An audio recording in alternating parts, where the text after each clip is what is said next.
Achou que não ia ter programa educativo? Achou errado, otário. Estamos aqui com Choque de Comuna, programa aqui com os maiores nomes do transporte alternativo do Brasil. Hoje falando sobre política, mais especificamente política de Cuba. Maurílio, seu panorama aí na situação. Boa tarde, Rogerinho. Boa tarde, pilotos. É uma honra estar aqui com vocês. Hoje eu estou aqui para falar sobre Cuba, que é um país que passou por muitas coisas na sua história, muitos altos e baixos, trancos e barrancos, e mesmo assim ela se manteve firme, mesmo que de vez em quando tenha que fazer um sacrifício uma hora ou outra, tipo sacrificar a alimentação do seu povo, dando ração de comida, que nem aquela que o Dória queria dar para os moradores de rua de São Paulo. Não pode confiar em paulista. Simone, passa o vídeo, por favor.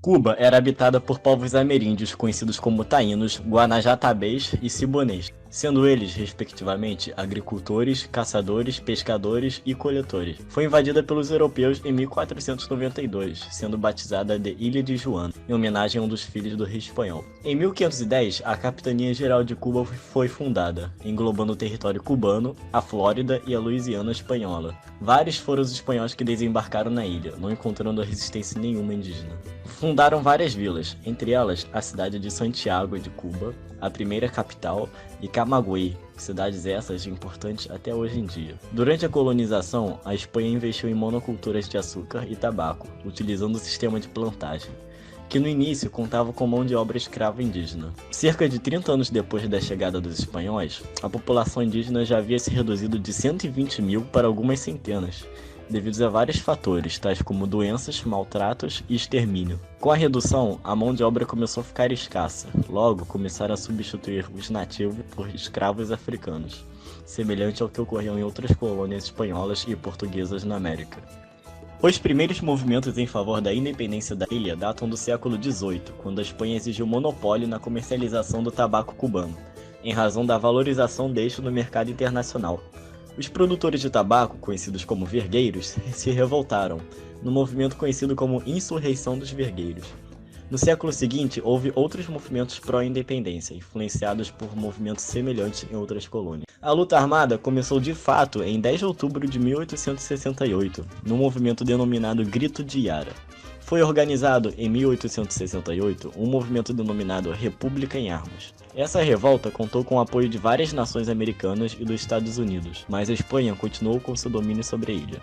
Posteriormente, foi organizado outro movimento, liderado por Antônio Maceu, Guilhermão Moncada, Máximo Gomes e José Martí, sendo esse último até hoje considerado um dos heróis da independência cubana.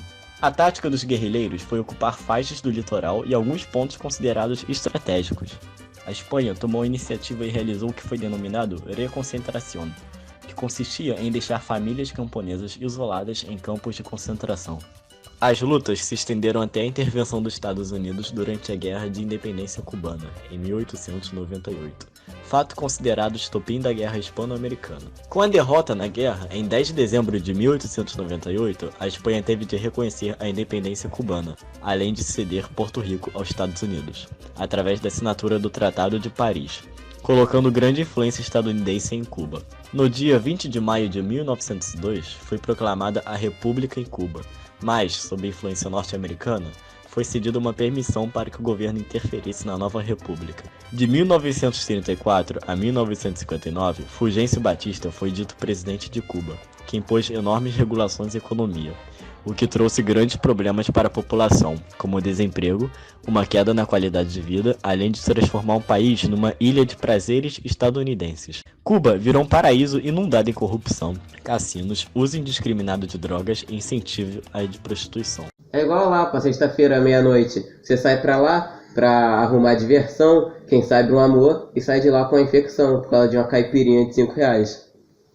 Tudo isso gerou insatisfação popular até o momento mais marcante da história do país para a atualidade.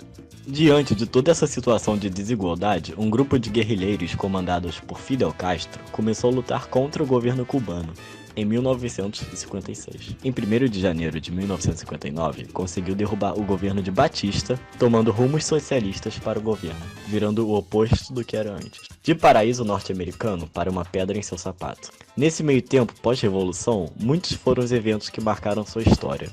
Em 1961, o presidente estadunidense John Kennedy tentou invadir o país ineficientemente, decretando um embargo econômico logo depois. No ano seguinte, foi permitida a instalação de mísseis soviéticos no país, num episódio que ficou conhecido como Crise dos Mísseis Cubanos. Após muitos e muitos anos, a revolução alcançou inúmeras conquistas em vários âmbitos. Conquistas essas que variam de erradicar o analfabetismo, saúde pública de alto nível universal implementada, reduzir a mortalidade infantil e o desemprego, entre outros. Suas consequências negativas ainda passam por um processo de mudança nos dias de hoje, principalmente no âmbito de liberdade individual. Em 1991, Cuba passou por um período de crise que deixou o país em caos. O período conhecido como Período Especial foi marcado pelo momento em que a União Soviética entrou em colapso e o país, sofrendo embargo econômico, perdia seu maior aliado. Foi um momento apocalíptico na história do país, mas que conseguiu ser superado. Cuba é uma república socialista unipartidária desde 1959, sendo governada por Fidel Castro até 2006, um dos heróis da Revolução. Em 21 de outubro de 2007, realizaram-se em Cuba eleições gerais, com o comparecimento de mais de 8 milhões de eleitores para eleger os delegados das Assembleias Municipais do Poder Popular na ilha. O governo dos Estados Unidos, a União Europeia e opositores cubanos ao regime de Castro se referem às eleições cubanas como sendo um exercício doméstico de democracia, que exclui a oposição do país e é completamente supervisionado pelo Partido Comunista Cubano. Eu fiquei sabendo que nessa época teve uma treta entre o Fidel e o Bush, e que o Bush estava completamente obcecado por Cuba, tá ligado? E acabou que, tipo, o Fidel fez uma relação que o Bush era tipo aquela ex que nunca superou, sabe? Que, tipo, sempre tá fazendo alguma coisa pra fazer você se sentir mal. Isso aí é inveja, Lin. Eu vejo que tava com dificuldade pra superar uma ex, não pensei nem 2 vezes. Chamei ela pra conversar e falei, leva uma mochila bem grande que eu tô cheio de coisa pra te devolver. E aí, quando ela tava distraída, coloquei um monte de entorpecente na mochila dela. E aí, liguei pra polícia, e aí, 12 anos de prisão.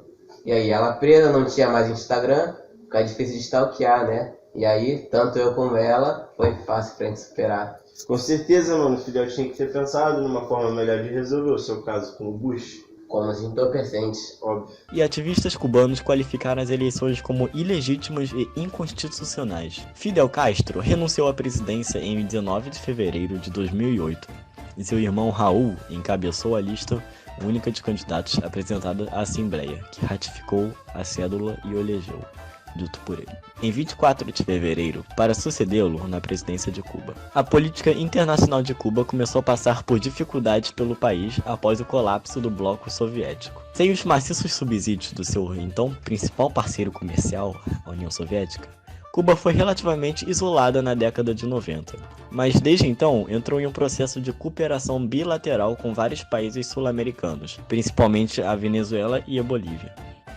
Os Estados Unidos continuaram até 2015 com o embargo, declarando que, enquanto o país continuar se recusando a mover-se em direção à democratização e ao maior respeito pelos direitos humanos, não estará aberto a negociações. Enquanto a União Europeia, em 2004, acusava Cuba de contínua violação flagrante dos direitos humanos e das liberdades fundamentais. Cuba tem desenvolvido uma relação crescente com a República Popular da China e a Rússia. Ao todo, Cuba continua a ter relações formais com 160 nações e fornece trabalhadores civis de assistência, principalmente médicos, para dezenas de países. Cuba é hoje um país líder no Conselho de Direitos Humanos das Nações Unidas. É membro fundador da organização anti-americana conhecida como Aliança Bolivariana para as Américas e um membro da Associação Latino-Americana de Integração e da Organização das Nações Unidas. Além disso, desde 2004, vários líderes da América do Sul têm tentado fazer de Cuba seja um membro pleno ou associado do Mercosul. Em 17 de dezembro de 2014, o presidente dos Estados Unidos, Barack Obama, e o presidente de Cuba, Raul Castro, anunciaram o restabelecimento total das relações diplomáticas entre os dois países, assim como a reabertura da embaixada norte-americana em Havana e uma considerável diminuição do embargo econômico feito à ilha. Os dois países voltaram a ter relações diplomáticas em 20 de julho de 2015. A população cubana, em 2017, era cerca de 11 milhões de habitantes. Sua população é muito concentrada em certos pontos do país, sendo a capital Havana um grande acúmulo de habitantes, mais ou menos 2 milhões de cubanos. 2 milhões? Isso é só que eu carrego na minha van no sentido lá, fazendo sentido do 994, pô. A segunda cidade mais importante é Santiago de Cuba, primeira capital do país, com 500 mil habitantes, e Camagüey, a terceira, com cerca de 300 mil. Pelos comparativos, podemos ver como a população é centrada na capital. A pirâmide de 2019 tem sua base razoavelmente estreita, ou seja, a taxa de natalidade não é tão alta. A taxa de natalidade cubana era 9,88 nascimentos por 1.000 habitantes em 2006. Sendo uma das mais baixas do hemisfério ocidental. Após o aumento na população desde o fim da década de 60, foi notada uma queda que começou em 2006, com uma taxa de fecundidade de 1,43 filhos por mulher, número consequente da disponibilidade de meios contraceptivos e o acesso irrestrito ao aborto legal, sendo sua taxa de 58,6 por 1.000 gestações. Em 1996, em comparação com uma média de 35 no Caribe, 27 na América em geral e 48 na Europa, o uso de anticoncepcionais é estimado em 79%, sendo também um dos maiores países do hemisfério ocidental a utilizá-lo. Podemos observar também que a mortalidade infantil é muito baixa, tendo estatisticamente em 2017 uma média de 4 mortes a cada 1.000 nascidos. Podemos observar também que Cuba mostra um grande número de população idosa, sendo eleito em 2011 como o país com a maior proporção demográfica de pessoas com mais de 100 anos, ultrapassando até mesmo o Japão.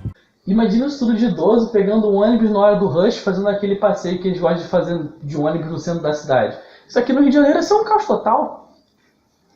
Tá errado, idoso? Tais dados se devem por fatores consequentes do modelo político de Cuba, que prioriza certos pontos da sociedade, como o alto nível da medicina, com um sistema efetivo de saúde pública. Além disso, a educação pública de qualidade oferecida pelo governo cubano garante a baixa criminalidade em meio à população. Pesquisas apontam que a cada 100 mil pessoas, apenas 5 cubanos apontam algum tipo de histórico de criminalidade.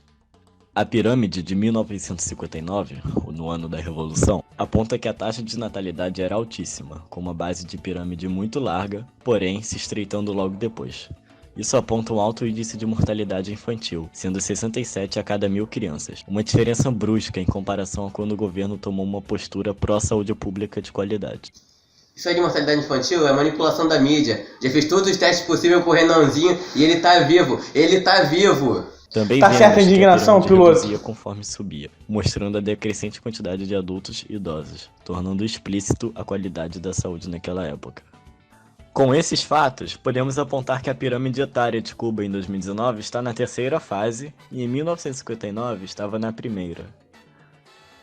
Em 1991, intitulado Período Especial, o momento em que a União Soviética entrou em colapso afetou diretamente a sociedade cubana, tornando as condições de vida péssimas. A pirâmide afinou sua base, mostrando baixa natalidade e com desenvolvimento que aponta o grande índice de mortalidade infantil, com uma expectativa de vida baixa. Isso foi decorrente dos cortes do governo em áreas cruciais para o desenvolvimento humano, como os suprimentos médicos, racionamento de comida e deixando o país num estado crítico. A educação cubana é controlada pelo Estado sob certos pedestais certeiros.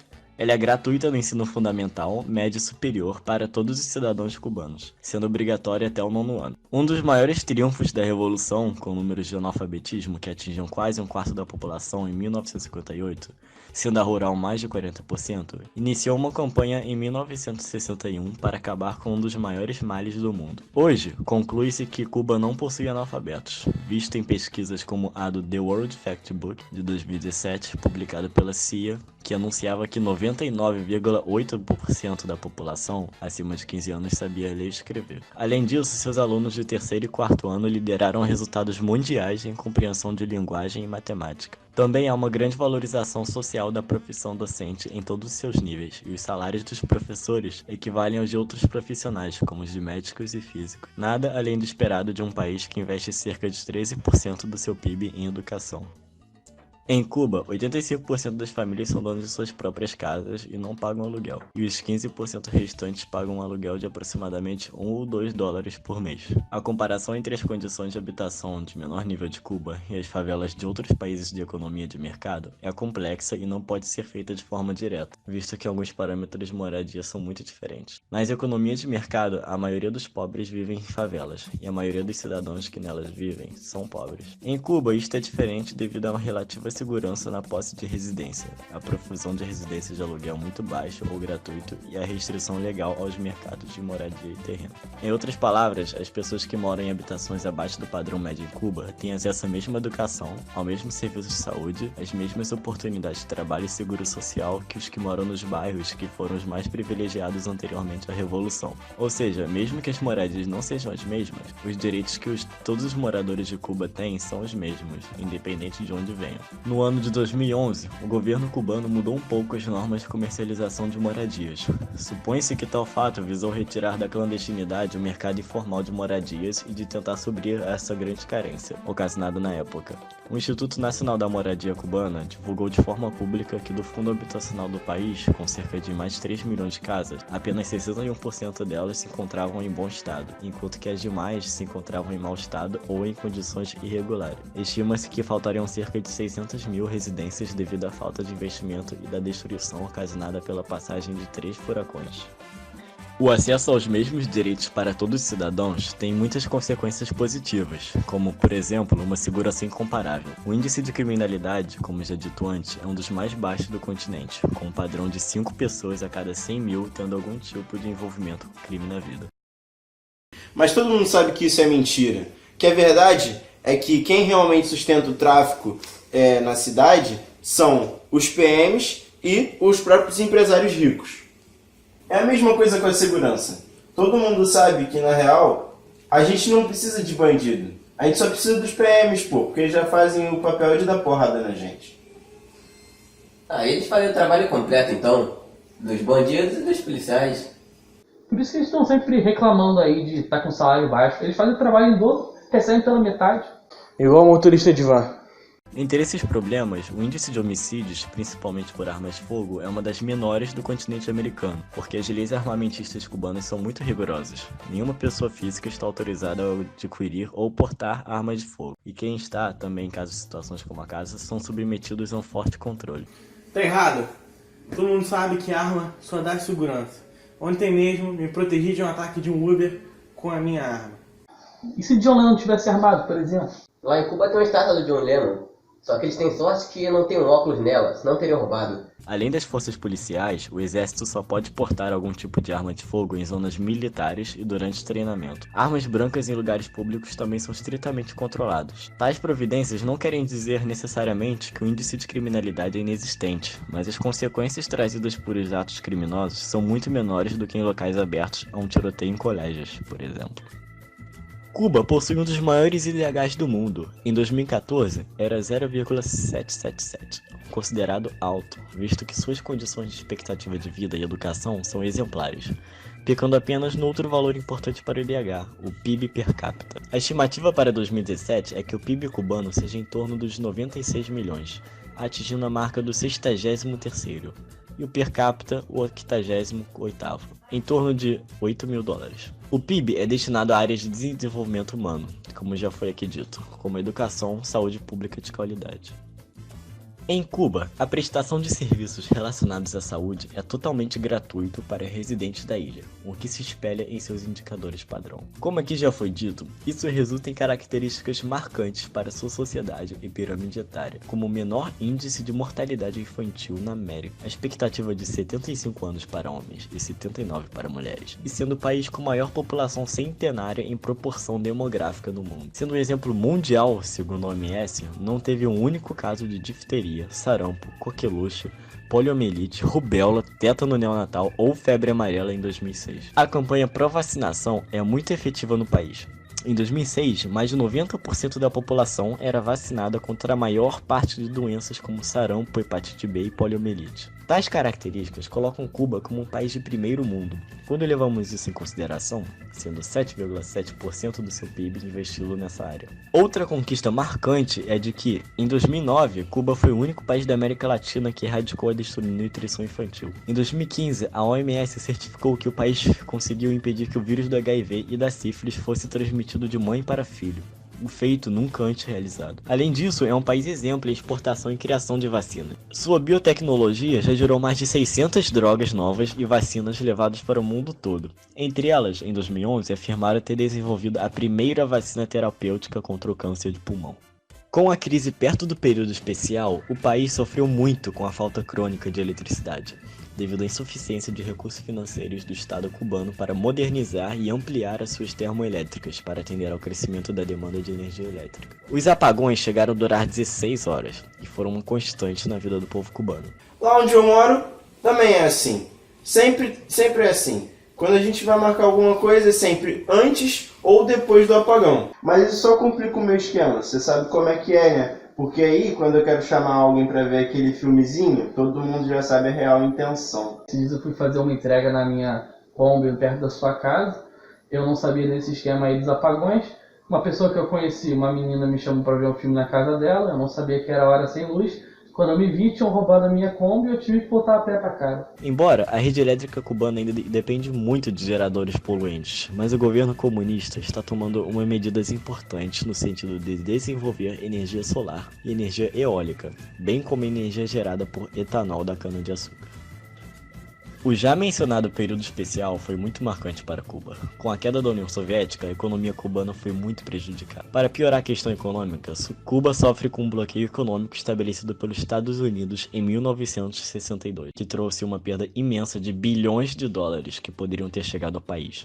Este que só foi aliviado em 2015. O país apresenta um déficit na balança comercial, importando o dobro do que exporta. Mesmo assim, nos últimos anos, investimentos externos, principalmente da União Europeia, cresceu bastante, focado em turismo, energia e telecomunicações. Mas isso não trouxe só benefícios positivos para o país também, né? Também trouxe um problema enorme.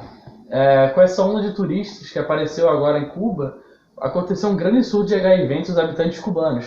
Tipo um carnaval carioca, só que sem as marchinhas, sem o metrô lotado, a cerveja gelada e com a constante pressão de estar num lugar atormentado por um regime ditatorial totalmente opressor. Que nem a ditadura do Uber aqui no Brasil. Tem que proibir o Uber. O PIB de Cuba, nos últimos anos, tem crescido também graças ao incentivo a negócios particulares dentro do país. A cultura cubana é influenciada por um caldeirão de culturas, principalmente as da Espanha e África. O esporte é uma paixão nacional. Devido a associações históricas com os Estados Unidos, muitos cubanos participam de esportes que são populares na América do Norte, ao invés de esportes tradicionalmente promovidos em outras nações de língua espanhola. O beisebol é de longe o mais popular. Outros esportes e passatempos incluem o basquete, o voleibol, o cricket e o atletismo. Sua literatura é muito rica, tendo um destaque para o movimento modernista cubano, que abordavam temas como independência e liberdade. A música é muito inspirada no continente africano, tendo herdado muitos de seus instrumentos. Possui danças muito características, como a rumba, caracterizada por ser mais suave e alegre, e a salsa, que nasceu nos anos 60, batizada por conta do tempero para transmitir a ideia de uma dança com sabor. É que nem a laranja, que é o nome da cor, veio por causa da fruta. Antes eles falavam alaranjado, vermelho esquisito, mas o nome da cor só veio depois. Gosto da de Ouro Preto, que foi em homenagem ao cara lá do Capital Inicial, o de Ouro Preto. Abraço, campeão. Então, acabou o choque de comuna de hoje. Algum dos pilotos quer fazer um comentário final? Eu queria, Rogerinho, por favor. Use camisinha, tem nova edição no posto. Acabou o programa. Mas eu quero fazer um comentário. Acabou o programa.